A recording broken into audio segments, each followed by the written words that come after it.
بلوچستان کے حالات دن پر دن خراب ہوتے جا رہے ہیں، خوف کا ماحول ہے، عوام میں مایوسی ہے۔ جو بڑی بڑی پارٹیاں اسلام آباد کی جو اقتدار کی، انہوں نے بہت ظلم کیا ہے، بہت دھوکہ دیا ہے۔ لوگوں میں یہ تاثر جا رہا ہے کہ آپ نے بیک ڈور ڈیل کر دی، جن کی وجہ سے بلوچستان اس حالات اور مقام پہ پہنچا ہے، ان کے اندر مجھے سنجیدگی کوئی نظر نہیں آتا۔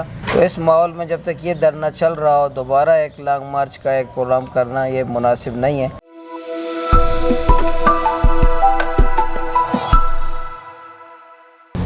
السلام علیکم، VNews.PK کوئٹہ سے میں ہوں غالب نہاد۔ بلوچستان میں ہر گزرتے دن کے ساتھ مسائل میں اضافہ ہوتا جا رہا ہے۔ اس تمام تر صوبے کی صورتحال پر بات کرنے کے لیے ہمارے ساتھ موجود ہیں گوادر سے رکن بلوچستان اسمبلی جو حق دو تحریک کے سربراہ بھی ہیں اور جماعت اسلامی سے بھی ان کا تعلق ہے، مولانا ہدایت الرحمان صاحب۔ VNews کو وقت دینے کا سر بہت شکریہ۔ شکریہ آپ کا۔ مولانا صاحب یہ بتائیے گا کہ صوبے کے حالات کس طرف جا رہے ہیں؟ بسم اللہ الرحمن الرحیم، بہت شکریہ۔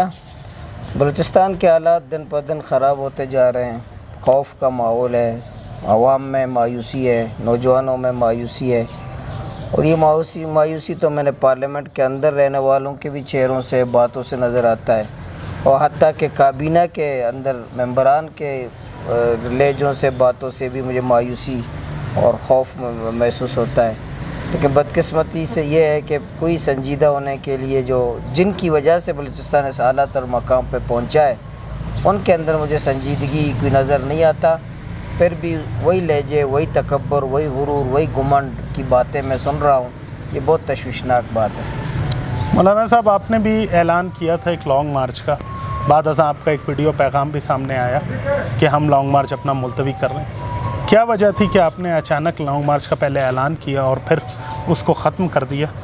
لوگوں میں یہ تاثر جا رہا ہے کہ آپ نے بیک ڈور ڈیل کر دی، تو اس پہ ذرا بتائیے۔ نہیں، اس میں ہمارے حق دو تحریک کے جماعت کے دوستوں سے، ساتھیوں سے، پھر بعد میں ان سب نے مجھ سے رابطہ کیا، مختلف پولیٹیکل پارٹیز لوگوں نے بھی رابطہ کیا، سب کے مشاورت سے بھی ہوا کہ ایک لانگ مارچ ہوا ہے، ایک دھرنا کوئٹہ میں، کوئٹہ سے پہلے بیٹھا ہوا بھی ہے، ایک حالات بھی کشیدہ ہے، سیکورٹی کی بھی صورتحال ہے، اور یہ اس صورتحال تمام صورتحال کو دیکھنے میں کہ دوبارہ ہم ایک ٹینشن کا یا سیکورٹی کے مسائل کا، جیسے جن لوگوں کو میں لاؤں گا ظاہر اس کی سیکورٹی کی ذمہ داری بھی ہماری ہے، ان کی جان کی حفاظت بھی ہماری ہے۔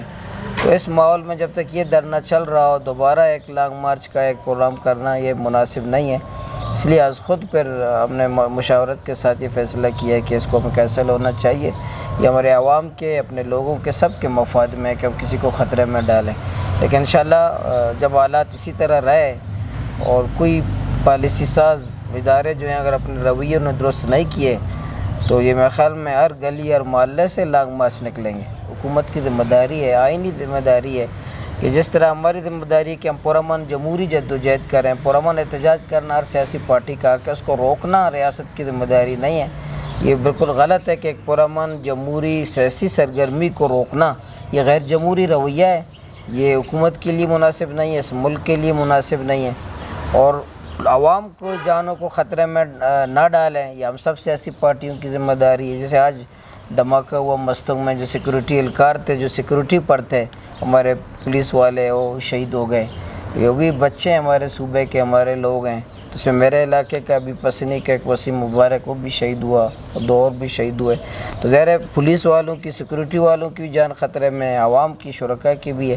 اس لیے ہم نے تو ان کو کوئی نہ جاری رکھنے کا اور نہ ختم کرنے کا، ہم نے عمومی طور پر ریاستی کو نصیحت کر سکتے ہیں کہ جمہوری عمل کو نہ روکا جائے۔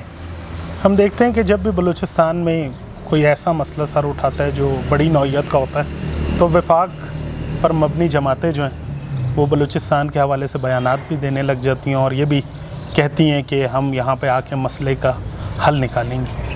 آپ کیا سمجھتے ہیں ان کے اس ایسے اقدام کو؟ دیکھیں، وفاقی پارٹیوں نے تو بہت ظلم کیا ہے بلوچستان پر۔ جو بڑی پارٹیاں ہیں جو اقتدار کی سیاست کرتی ہیں، اقتدار کو اپنے مفادات کے لیے استعمال کرتے ہیں، بلوچستان میں وہ بلوچستان کو اپنے ووٹ کے لیے، اپنے اقتدار کی تو استعمال کرتے ہیں، لیکن ان کا عوام سے، بلوچستان کے عوام سے کوئی لینا دینا نہیں ہے۔ یہ بلوچستان کے عوام ہے، وہ لوگ جو بیوقوف ہیں، جو انہی بڑی پارٹیوں کے پیچھے چلتے ہیں، زندہ باد اور مرد آباد کا نعرہ لگاتے ہیں، ان کے لیے بھی یہ سوچنے کا مقام ہے کہ جو وفاقی اسلام آباد کے اقتدار کی پارٹیاں ہیں، جو پیپلز پارٹی ہے، مسلم لیگ ہے، پی ٹی آئی ہے، پی ٹی آئی بھی اب اقتدار میں تھی، اس نے کون سا تیر مارا ہے یہاں، انہوں نے بھی اسٹیبلشمنٹ کی خدمت کی. جو بڑی بڑی پارٹیاں اسلام آباد کی جو اقتدار کی، انہوں نے بہت ظلم کیا ہے، بہت دھوکہ دیا ہے، بلوچستان سے معافیاں بھی مانگی ہیں. انہوں نے اقتدار کے لیے بلوچستان کے ایم این ایز اور سینیٹر کو تو استعمال کیا، بعد میں چھوڑ دیا. اس لیے میں تو ایز اے بلوچستانی بڑی پارٹیوں کو بھی مجرم سمجھتا ہوں. ان کو بلوچستان کے عوام کے ایک دشمنی کی حد تک انہوں نے کی ہے. تو بلوچستان کے عوام کو ان کے کردار کو دیکھنا چاہیے کہ یہ بلوچستان کے کیسے دشمن ہیں. وی نیوز کو وقت دینے کا بہت شکریہ.